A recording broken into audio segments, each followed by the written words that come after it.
ମା ଆଜି ମୋ ଦିଦି ଆଉ ଭାଇନା ଆମ ଘରକୁ ଆସିବେ।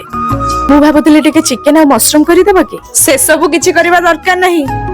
ଘରେ ଫ୍ରିଜ ରେ ପନିପରିବା ଭରି ହେଇକି ଅଛି। ସେ ସବୁରୁ କିଛି ତରକାରୀ, ଭଜା ଆଉ ପାମ୍ପଡ ଛାଣିଦବୁ। ହେଲେ ମା ଘରକୁ କୁଣିଆ ଆସିବେ, ତାଙ୍କୁ କଣ ପନିପରିବା ତରକାରୀ କରିକି ଦେଲେ ଭଲ ଲାଗିବ? ହଁ ହଁ, ଏବେ ତୁ ମତେ ଶିଖେଇବୁ କୋଉଟା ଭଲ କୋଉଟା ମନ୍ଦ। ଆଲୋ, ପନିପରିବା ରେଟ୍ କେତେ ହାଟରେ ହେଲାଣି ତୁ ଜାଣିଛୁ? ହେଲେ ମା ଆଉ ଥରେ ଭାବିକି କୁହନ୍ତୁ। ଶୁଣେ, ତତେ ଯେତିକି କହିଲି ସେତିକି କରେ ହେଲା। ତାହେଲେ ଠିକ ଅଛି, ଯେମିତି ତମ ଇଚ୍ଛା। ଚିକେନ ମସରୁମ ଖୁଆଇବ ଭଉଣୀକୁ। ଭାଉଜ, ଆରେ ଦିଦି।